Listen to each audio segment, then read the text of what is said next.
सुप्रभात मित्रवर, आपका दिन मंगलमय हो।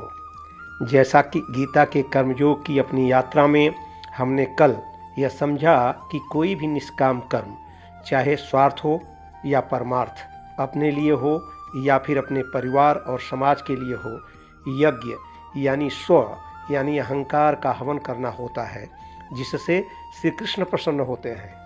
तो फिर आज की यात्रा शुरू करते हैं। श्लोक संख्या 10 अध्याय 3। सह यज्ञाः प्रजाः सृष्ट्वा पुरा उवाच प्रजापति अनेन प्रसविष्यध्वं ये स वह अस्तु इष्ट काम ध्रुव।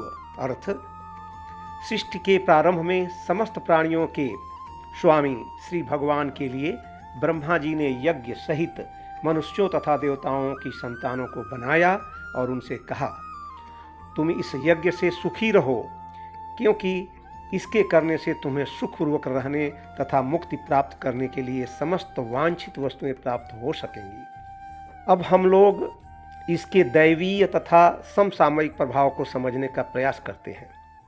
पहले दैवीय।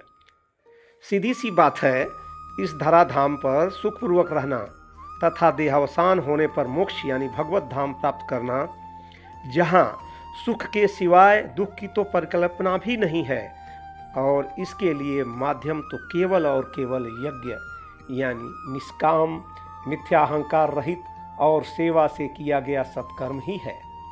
वैसे गीता में कर्मों का भी 3 प्रकार बताया गया है, कर्म, विकर्म एवं अकर्म। विस्तृत चर्चा आगे की यात्रा में होगी।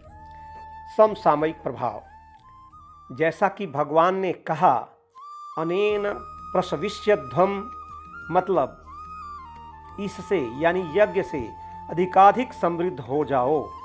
और हम सभी को पता है, समृद्धि के लिए परिश्रम यानी खून पसीने का हवन यानी त्याग यानी यज्ञ यानी विष्णु के लिए कार्य करना होता है। चाहे यह समृद्धि भौतिक हो या मानसिक हो या दैवीय हो। इसलिए यज्ञ केवल पूजा पाठ नहीं होता, बल्कि अपनी जिम्मेदारियों का पूरी निष्ठा से निर्वाह करना होता है, यानी स्वार्थ एवं परमार्थ का सही सही समायोजन अपनी अपनी क्षमता के अनुसार। इससे पहले कि आप उबने लगें, आज के लिए विदा। कल फिर मिलेंगे एक नए श्लोक के साथ। जय श्री कृष्ण, जय हिंद।